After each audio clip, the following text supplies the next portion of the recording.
जहाँ दोस्तों आपके लिए एक बड़ी खुशखबरी सामने निकल कर आ रही है। दोस्तों जिवाजी यूनिवर्सिटी के private admissions BA BCom BSc 2025-26 session में होना स्टार्ट कर दिए गए हैं। इसका ऑफिशियल नोटिफिकेशंस भी अनाउंस कर दिए गए हैं। तो दोस्तों अगर आप जिवाजी यूनिवर्सिटी से प्राइवेट में एडमिशन लेना चाहते हैं बीए बीकॉम बीएससी में 2025-26 में, तो इसका एडमिशन कैसे होगा मैं आपको सारी जानकारी आज के इस वीडियो के माध्यम से बताने वाला हूँ।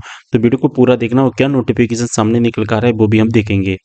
तो जैसा कि देख पा रहे हैं मैंने यहाँ पर ऑफिशियल नोटिफिकेशन है जो कि डाउनलोड कर लिया और 23 जनवरी को यहाँ पर ऑफिशियल नोटिफिकेशन अनाउंस किया गया है। ठीक है, यहाँ पर अगर हम बात करें अधिसूचना जारी की गई, अभी नई अधिसूचना है, पहली बार ही नोटिफिकेशन आए। अगर दोस्तों आप स्नातक करना चाहते हैं, स्नातक का मतलब होता है बीए बीकॉम बीएससी करना चाहते हैं अगर आप 2025-26 सेशन में प्रथम वर्ष में, और असंस्थागत का मतलब होता है प्राइवेट से करना चाहते हैं तो इसके लिए एडमिशंस के लिए एक प्रोफाइल एवं रजिस्ट्रेशन होता है जिसे हम शॉर्ट में नामांकन रजिस्ट्रेशन या प्राइवेट एडमिशंस भी कह सकते हैं।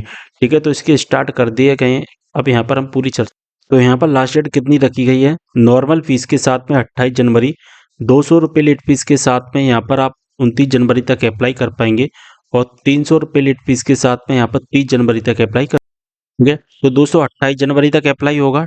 इसके बाद में 200 रुपये लेट फीस के साथ 29 जनवरी और 300 रुपये लेट फीस के साथ 30 जनवरी।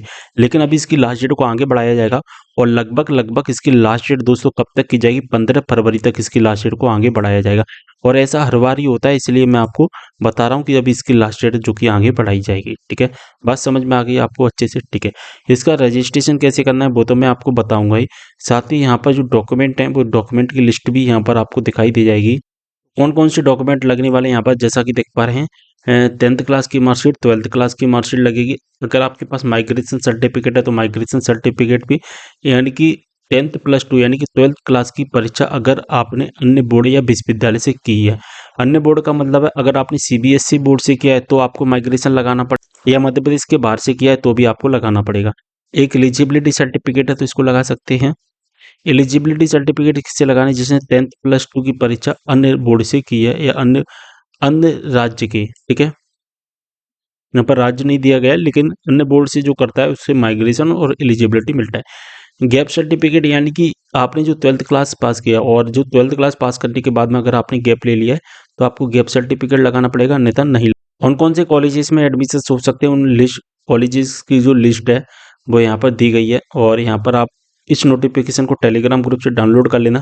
मैं उस जो टेलीग्राम ग्रुप में इस नोटिफिकेशन को प्रोवाइड करवा दूंगा। ठीक है, यहाँ पर लगभग 60 के आसपास हमारे कॉलेज हैं। मैं आपको पूरी लिस्ट में बता देता हूँ कि हमारे कितने कॉलेज रखे गए। यहाँ पर 70 हो गए, 80 हो गया। ठीक है, इसके बाद और भी कॉलेज 94 कॉलेजेस में हम जिवाजी यूनिवर्सिटी से जो संबंधित कॉलेज हैं उसमें हम एडमिशन लिस्ट, जो कि प्राइवेट के रूप में। ठीक है, बात समझ में आ गई आपको। अब रजिस्ट्रेशन कैसे करना होता है वो मैं आपको बता देता हूँ। वैसे तो मैंने पीजी के लिए एक वीडियो अपलोड किया हुआ है जब एमए एमकॉम एमएससी के स्टार्ट हुए थे, लेकिन मैं यूजी का भी बता देता हूँ, और एक अलग से एक पर्सनल वीडियो भी यूजी का अपलोड करूंगा। फॉर्म भरने के लिए हमें क्या करना पड़ेगा, देखिए गूगल पर आकर सर्च करना है जिवाजी एमपी ऑनलाइन। ठीक है, आप क्या सर्च करोगे, जिवाजी एमपी ऑनलाइन, इस तरह से आपको सर्च करना है। सर्च कर देना, फर्स्ट नंबर पर लिंक आ जाएगा, इस पर आपको क्लिक कर देना है। ठीक है, जैसे हम क्लिक करेंगे रिफ्रेश और कुछ इस तरह से हमें इंटरफेस दिखाई दे जाएगा। ठीक है, तो प्राइवेट में एडमिशन लेने के लिए यहाँ पर फर्स्ट नंबर पर ही लिखा गया है प्राइवेट, यहाँ पर हम क्लिक कर देंगे। ठीक है, इसके बाद हम इसके दूसरे पेज पर पहुंच जाएंगे और यहाँ पर दोस्तों हमें दिखाई देगा, मैं आपको हाईलाइट करके दिखाने की कोशिश कर रहा हूँ, एनरोलमेंट रजिस्ट्रेशन का एक बॉक्स हमें दिखाई देगा, यानी कि पूरा एक टैब जिसमें एनरोलमेंट जानकारी दी गई है। अब दोस्तों यहाँ पर एक तो डीटी का चल रहा है और एक पीजी का है। ठीक है, अभी यहाँ पर यूजी का लिंक एक्टिवेट नहीं किया गया है। जिस तरह से जो प्राइवेट रजिस्ट्रेशन पीजी 2025-26 दिखाई दे रहा है ना, इसी तरह से एक लिंक एक्टिवेट होगा प्राइवेट रजिस्ट्रेशन यूजी 2025-26। तो इसका अभी आपको थोड़ा सा इंतजार करना पड़ेगा। अब दोस्तों मैं बता दूं कितना इंतजार करना पड़ सकता है। देखिए दोस्तों, जब पीजी का जो नोटिफिकेशन आया था, ठीक है, पीजी का जब नोटिफिकेशन आया था, मैं एक बार अच्छे से चेक करके मैं आपको बता देता हूँ। ठीक है, अपनी लिस्ट में देखिए पीजी का जो नोटिफिकेशन है हमारा कब आया था ना, मैं बता दूं 18 नवंबर को, जब पीजी के एडमिशन स्टार्ट हुए थे। ठीक है, लेकिन 18 नवंबर को आ तो गया था नोटिफिकेशन, लेकिन कोई भी लिंक एक्टिवेट नहीं की गई थी। यानी कि जिस तरह से यहाँ पर यूजी का लिंक एक्टिवेट नहीं किया गया है ना, उसी प्रकार से पीजी का भी कोई भी लिंक एक्टिवेट नहीं किया गया था। पीजी में फॉर्म भरने का जो लिंक एक्टिवेट किया गया था ना दोस्तों, हमारा कब किया गया था, 10 दिसंबर को किया गया था। लगभग लगभग कितने दिन बाद आप देख सकते हैं, पूरा का पूरा यहाँ पर हमारा 18 2 12 10 22 दिन बाद, ठीक है, 21-22 दिन के बाद में हमारा लिंक एक्टिवेट किया गया था। तो यूजी का भी कुछ इस तरह से ही होगा, 21-22 दिन नहीं लगे तो लगभग 10 दिन तो हमारा लगेगा ही लगेगा। यानी कि ये जो नोटिफिकेशन आया है, इस नोटिफिकेशन के आने के बाद एक नया नोटिफिकेशन और आएगा, तब इसका लिंक एक्टिवेट हो सकता है। लेकिन हम यहाँ पर होप करेंगे कि जल्द से जल्द स्टार्ट हो जाए रजिस्ट्रेशन होना, और हम रेगुलर वेबसाइट को चेक करते भी रहेंगे, और जैसे ही स्टार्ट हो जाएंगे मैं आपको वीडियो के माध्यम से बता भी दूंगा, ठीक है। तो जब स्टार्ट हो जाएंगे ना, तो यहाँ पर जिस तरह से प्राइवेट पीजी 2025-26 दिखाई दे रहा है, यहाँ पर यूजी 2025-26 दिखाई देने लगेगा। और जैसे ही यहाँ पर यूजी 2025-26 दिखाई देगा, आप उस पर क्लिक करना, आपके सामने इस तरह का एक पूरा फॉर्म आ जाएगा। इस फॉर्म को आपको फिल करना पड़ेगा, कॉलेज एंड कोर्स की डिटेल फिल करना, ठीक है। यहाँ पर केवल आप इन जिलों में ही एडमिशन ले सकते हैं, ठीक है।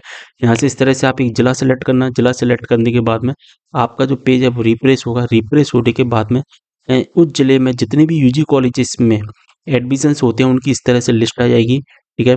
और अभी ये पीजी का अभी आपको रजिस्ट्रेशन नहीं करना है, मैं आपको एग्जाम्पल के तौर पर बता रहा हूँ, ठीक है। आप एक कोई एक कॉलेज सेलेक्ट करना, इस तरह से मैंने यहाँ पर एक कॉलेज है जो कि सिलेक्ट कर लिया। अभी दोस्तों यहाँ पर एमए एमकॉम दिखाई दे रहा है, तो यहाँ पर क्या दिखाई देने लगेगा, बीए बीएससी बीकॉम दिखाई देने लगेगा।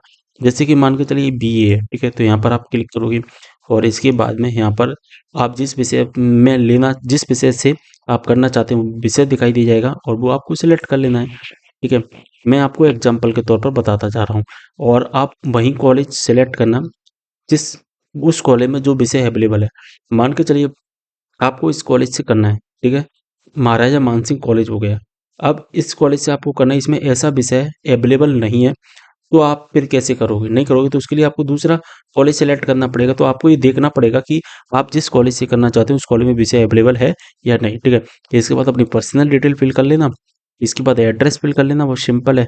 एड्रेस के बाद में यहाँ पर अपना mobile number, email ID fill कर देना, ठीक है। इसके बाद में आपको क्या करना है, अपनी प्रीवियस एजुकेशन डिटेल फिल करनी पड़ेगी, ठीक है। प्रीवियस एजुकेशन डिटेल में भी कुछ नहीं है, और सिंपल सा है, वो हो जाएगा फिल, ठीक है, कोई दिक्कत वाली बात ही नहीं है। जैसे कि आप यहाँ पर क्लिक करोगे तो HSSC दिखाई देगा। अभी यहाँ पर ग्रेजुएट पोस्ट ग्रेजुएट दिखाई दे रहा है ना, वो नहीं दिखाई देंगे, केवल एक ऑप्शन दिखाई देगा higher education, sorry higher education नहीं, हायर सेकेंडरी का ऑप्शन दिखाई देगा। जैसे आप इस पर क्लिक करोगे आपका पेज रिफ्रेश हो जाएगा। फिर इसके बाद में MP बोर्ड आपको, यानी कि आपने 12th क्लास किस बोर्ड से किया है, MP बोर्ड से किया है तो MP बोर्ड डालना, CBSE बोर्ड से किया है CBSE बोर्ड डालना, ठीक है। इसके बाद में आपका जो मीडियम वो क्या है, हिंदी इंग्लिश पूछ लेगा आपसे, ठीक है।